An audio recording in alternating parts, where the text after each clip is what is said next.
e vai indo, ok.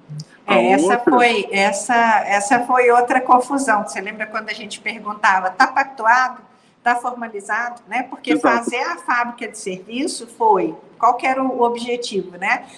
O objetivo era diminuir o ciclo de atendimento da venda e instalação, né? Ou seja, ser mais eficiente na instalação, todo mundo quer, né? Mas para garantir o pactuado com o cliente, de estar próximo de verdade. Então, realmente cumprir aquilo que foi prometido. E a gente sabe que quanto mais próximo da venda, da instalação ocorre, melhor o desempenho do provedor, né? Exato. E aí a gente fez a fábrica de serviço, mas você entendeu que era necessário fazer a cadeia produtiva inteira, né, Rafa? Sim, porque quando a gente começa a enxergar o processo de forma mais clara, né?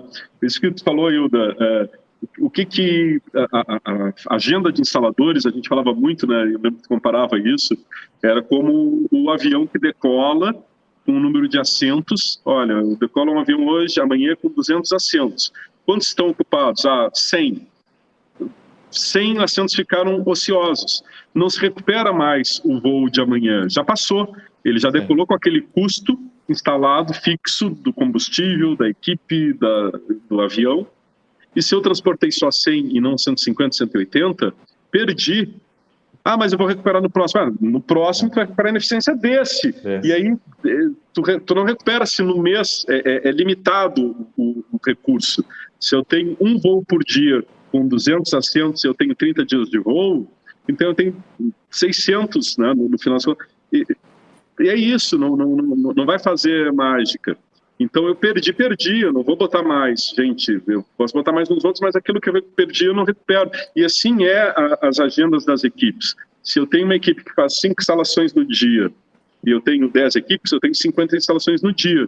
Se hoje eu ocupei só 30, eu perdi 20 instalações hoje no meu dia, que eu não vou recuperar mais. Mas essas 20 não vai fazer nos outros dias? Vou, mas dentro daquelas 50. Amanhã eu não vou botar 70 instalações para recuperar essas 20, porque instalações extras representam custo extra, hora extra do técnico, né? Custo adicional para a empresa. Então, eu não posso recuperar esse recurso. Eu tenho que usar ele a cada dia. Uma maneira fácil do provedor resolver isso, que era como se poderia fazer, é o seguinte: enfilera um monte de venda, né, e vai ocupando as agendas. Está resolvido, todos os dias eu vou ocupar.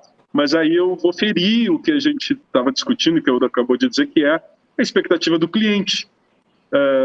Eu vendo hoje, eu já tenho uma agenda para 2 semanas lotada, estou garantindo a ocupação das agendas, a pleno. E eu vou dizer para o cliente: olha, senhor cliente, eu vou te instalar daqui a 15 dias. Ele vai dizer: não quero, eu vou procurar outra empresa que me instala amanhã. Eu quero amanhã a internet. E a gente queria ter isso como uma premissa de satisfação, instalação imediata. Aqui você não espera para ser instalado. Só que se eu vou ter instalação imediata, significa que eu estou trabalhando quase just in time, né, no processo da fábrica, né? O insumo entra hoje para instalar amanhã, ou para instalar depois de amanhã. Eu estou trabalhando sempre assim no limite das disponibilidades. Então, é fácil descuidar da agenda e da venda e amanhã eu ficar com uma capacidade ociosa, porque hoje ou ontem eu não gerei venda para amanhã, eu gerei venda para depois de amanhã. Então, essa gestão, ela é muito delicada para conseguir fazer uma ocupação dos recursos. E aí eu vou falar uma coisa que a maioria dos provedores deve enfrentar, né? Time comercial, normalmente, no segunda quinzena do mês, na última semana. Aí, eles guardam venda e correm no final, né? Corre no final. A síndrome do dia 23, lembra quando eu falei da síndrome do dia 23? Todo mundo riu, mas ela foi comprovada matematicamente. Porque a pessoa começa a ver que falta tanto para bater a meta e o que ela não vendeu nas últimas semanas, 3 semanas, ela vai correr, o vendedor, para vender na última semana.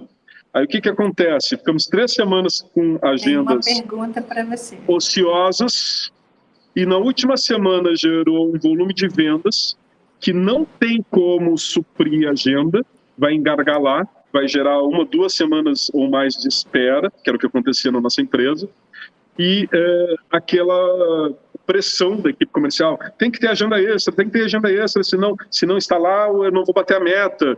E aí uma pressão sobre a equipe técnica que ficou 3 semanas trabalhando com ociosidade, para na última semana trabalhar numa pressão tremenda de hora extra com custo adicional para a empresa, para ainda pagar a comissão da meta do vendedor, que não...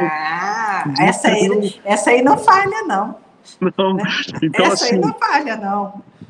O que a gente entrar nessa resposta aqui... Rafael, investir em processos custa caro. Vale a pena esse investimento? Por quê? É porque ele não é, exatamente pela palavra, ele é investimento, ele não é custo. Tá? Se fosse custo, talvez, custo tem que cortar. Mas investimento, ele vai tirar retorno. Se tu mapear o processo e identificar no processo oportunidades de melhoria que vão te reduzir tempo, melhorar a eficiência, produtividade ou qualidade, isso é valor percebido ou pelo cliente, ou pelo colaborador, ou até pela empresa, porque diz, olha, estou fazendo isso com menos custo, estou fazendo isso com maior qualidade, com menor esforço, e isso vem em retorno para o próprio negócio. Então, a palavra-chave já está na própria pergunta.